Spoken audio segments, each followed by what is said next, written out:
It's my joy and privilege to continue in our series, How God Heals the Sick Today. How God Heals the Sick Today. In our previous editions of this message, I have come to a point of letting us see that it is the will of God for every single human being alive on earth today that is sick to be healed. In the book of John's Gospel, I'll read very briefly, chapter 3, from verse 13. Here Jesus Christ said, and I read, no one has ever ascended up to heaven. No one has ever gone into heaven except the one who came down from heaven, even the Son of Man, who is now in heaven. This statement is a serious statement. If you have not been to heaven, you need to listen to the one who came from heaven. I have been taken to heaven, but I'm not talking about my experience then in this message. But I'm here to let you know that it is not the agenda of God for anyone who is sick to be left sick. It is the will of God for every single human being that is sick today to be free from sickness. Look at verse 14. Just as Moses lifted up the snake or the serpent of brass in the desert, so the Son of Man must be lifted up, that everyone who believes in him may have eternal life. Verse 16, for God so loved the world that he gave his one and only Son, that whoever believes in him should not perish but have eternal life. For God did not send his Son into the world to condemn the world, but that the world through him might be saved. Jesus Christ was sent to save the world. Now he gave a comparative message here. How do I mean? What do I mean? Moses was told by God to make the serpent of brass when the people of Israel were beaten by the fiery serpents, and many of them died. You see, sin brought judgment. That judgment brought about the biting of the serpents, fiery serpents, on the Israelites. And as many as were beaten, most of them died before they began to cried out to Moses and to God, and God told Moses what to do. When Moses obeyed God and gave them the serpent of brass on a pole that he was told to place on top of the hill, and then to inform the people who had been beaten that every single person who may have been beaten was to look up, not to go, but to look up by faith on God's provision. They did, and all who did got healed. First, they were forgiven of the sins that they committed, and then they were healed at the same time. By looking to the provision God gave, they were both forgiven and healed. Now, that was only for Israel, but Jesus Christ came for every human being alive on earth now.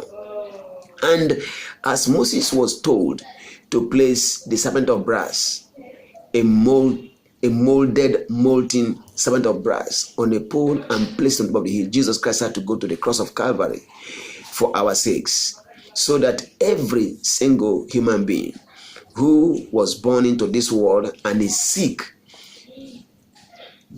every one of such, listen to me very attentively, every one of such, whether you are beaten by the devil with cancer, with leukemia, with arthritis, with diabetes, with high blood pressure, low blood pressure, with every form of asthma, ulcer, with HIV, AIDS, or with COVID-19.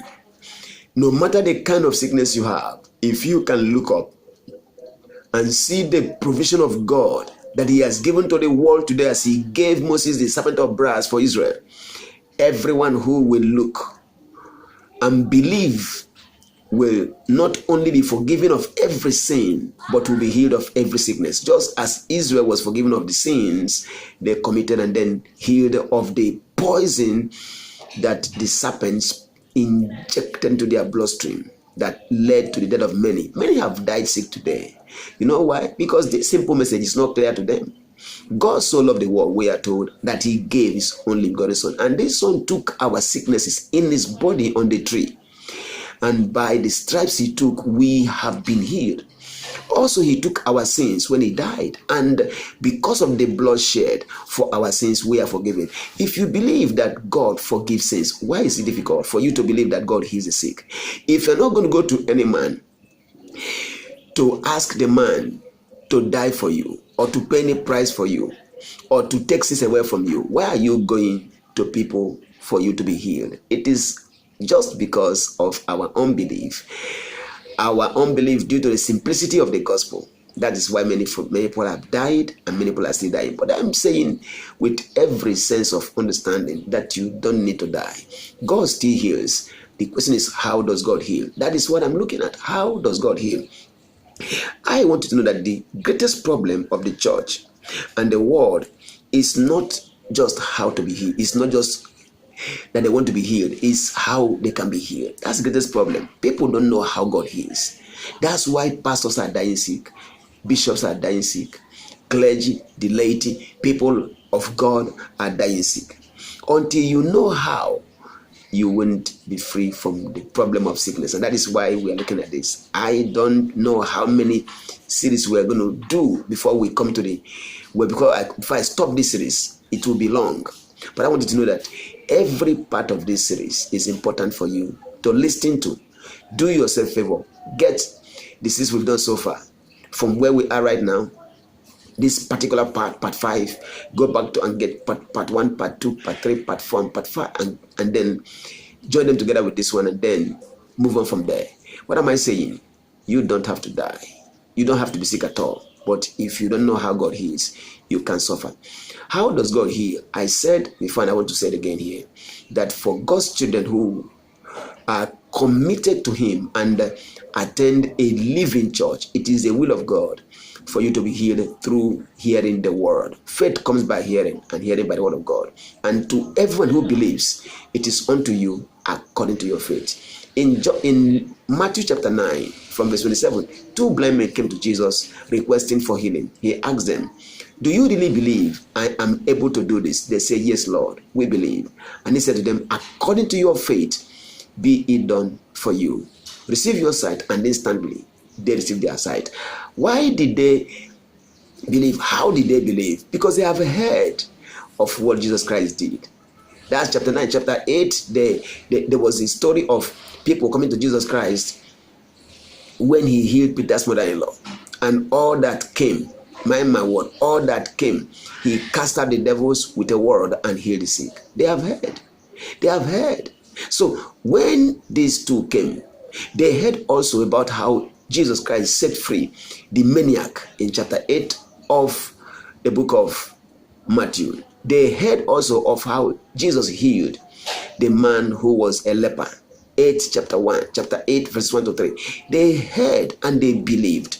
Because of that, when they came, Jesus did not mince words. Do you believe? They say yes. According to your faith, let it be so. Be healed. Receive your sight, and instantly they were healed. You see, when you hear the word, all you need to be healed is in the word, because in the beginning we are told was a word.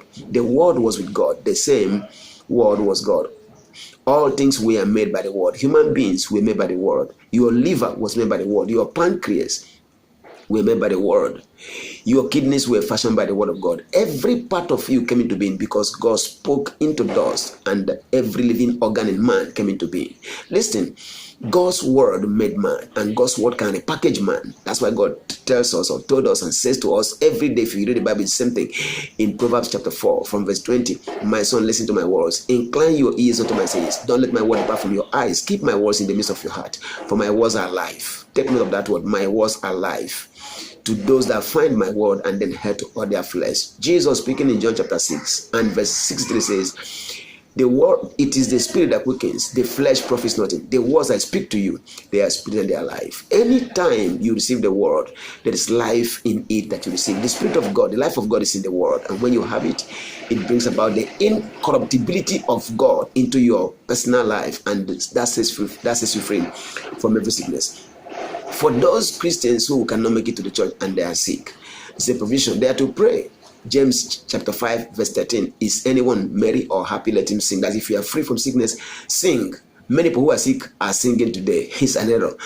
If anyone is merry, if you are merry-hearted, if you are a merry-hearted man, is a man who is healthy. If you look at Proverbs chapter 15 verse 14, 17 verse 22, and chapter 18, 15 verse 13, chapter 18 verse 14, chapter 17 verse 22, everyone who is merry-hearted is merry-hearted because he is healthy. Now, if you are merry-hearted, sing. But if you are afflicted with sickness, pray. The prayer of faith you pray is to bring you healing. Mark chapter 11, verses 23 and 24. What does it say? You see, the Bible tells us that if you shall say to this mountain, that mountain could be sickness or anything, be that removed and be that cast into the sea, and you refuse to that, you have but believe that you shall have whatever you say you are going to have. It says in verse 24, he said, when you pray, at the moment of prayer, as you pray to God, believe that you have received what you are praying for when you are praying, and then you shall have what you asked God for. Now, if you believe you have received, what do? You give God thanks. But James tells us, if you have prayed and your sickness still persists because of your unbelief, then you can call for your pastors. That is what most people don't want to do. If you are sick, who do you call? Do you call your pastors? Most often, no. You know why? Because most of you know that your pastors don't believe anything. Now, if your pastor does not believe in healing, why do you go to that church? If your pastor does not teach you healing, does not believe God can heal, if your pastor is swallowing drugs every day for himself, for his wife, and for his children, what gives you the guarantee that he can ever pray and God hears his prayers? That is the problem we have today. Many of us go to a church where our pastors don't believe anything. They have their doctors for their kidney, doctors for their eyes, doctors for their nose, doctors for their body. Every kind of doctor, they have them. Consultants for them. If your pastor does not believe that God can heal, what is he doing as a minister of the gospel?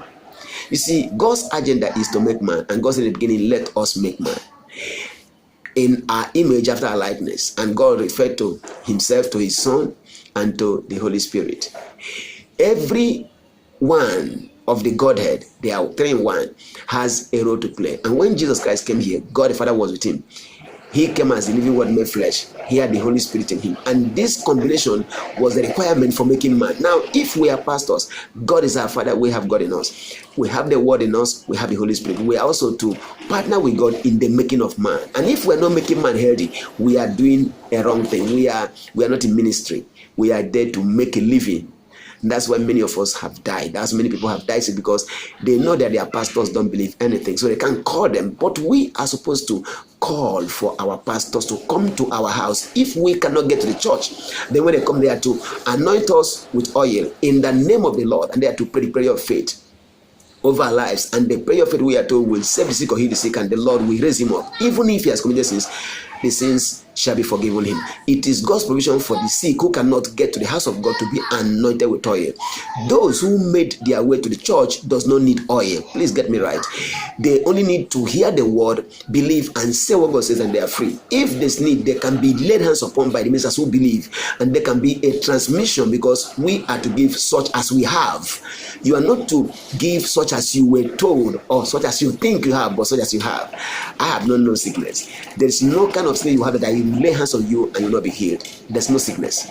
He said, lay hands on the sick and they shall recover. And when Jesus had the sick come to me in Luke chapter 4 verse 40, he laid his hands on every single one of them and healed them all. The same works he did, he has sent me to do, and greater works than he did, I am here to do. What I'm telling you is that there is no sickness that my God cannot heal. If I place my finger on you, if I place my hands on you, there's no sickness in you that will not be healed, not one. If you call and I come to your house because you're a believer, if I pastor you and you are sick and you cannot come to me for any reason, and I get to your house, I put the oil on you according to what? If you believe that, I put my hands on you as I put the oil on you and pray of faith, and no matter the sickness, you'll be healed. Even if you committed sins and your sins was the reason for your sickness, you shall be forgiven after you have been healed. So sin is not to hinder healing. Get me right. Sin is not to hinder healing. What am I saying? It is the will of God for the people of God who come to the church to be healed through the word and through the ministry of the anointed servants of God. It is the will of God for those who are sick, who cannot make it to God's house, to be anointed with oil and then prayed over the prayer of faith for, and then they can be healed. Also for the world, those who have not been born again, it is the will of God for them to hear the message. He said, go into all the world, preach the gospel to every creature. He that believes and is baptized shall be saved. That's all. If they obey that be saved. Now, if for instance there are some of them who are sick, we are to lay hands on them and they are to be healed. They are to recover, no matter the sickness. That's the provision of God for the sick. So you see, whether for God's who come to church and those who cannot make it to the church and the unbelieving world, the agenda of God is for all to be healed through the work of the ministers. That is God's will. But today, doctors and medicine, as it were, taking over the work of the ministers, because most of us who are ministry are irrelevant to the people we are ministering to. That's why I want you to know that if you are in a place where what should be yours is not given to you, please look for another place. Look for another place. You don't have two lives. I am not missing words. There's no reason for you to say, this is my church, and your pastors are impotent. Your pastors cannot be trusted by God to do the work. Listen, if you are living your life in lack of health, lack of healing, lack of any kind, pastors are to be blamed. My prayer for you is that you will not play religion, because Christianity is not religion. It's life that is manifested in a lifestyle. The lifestyle of God manifesting itself through the lives of the believers who are in Christ Jesus. My prayer for you is that from today, you will know that God wants you healed. And the way God heals is through his word for those who are in the church. For those who are sick and are God's children who cannot make it to church, through the anointing with oil. And for the world, through the ministry of the ministers who are to place their hands on them and heal those who are sick. This is God's way of healing. If you are sick and you can't come to the church and you can call for your pastors but to go to hospital, it is a high mark of unbelief. You don't believe in God, you don't believe in his ways, you don't believe in his provision. If you are a child of God and you come to the church and your pastors cannot teach you the word and minister healing to you, it's either because you're in the wrong church or your pastors are not called, or they are called and they're ignorant. Both ways you are going to suffer. That's why you don't need to toy or gamble with your life. Look for a believing church where the gospel of Christ is preached, the power of God unto salvation to all that believes is preached. And I'm telling you, you are going to live free from every sickness. God bless you. This video is getting too long. I will stop here and see you in the next part of this series. God bless you in Jesus' mighty name. Amen.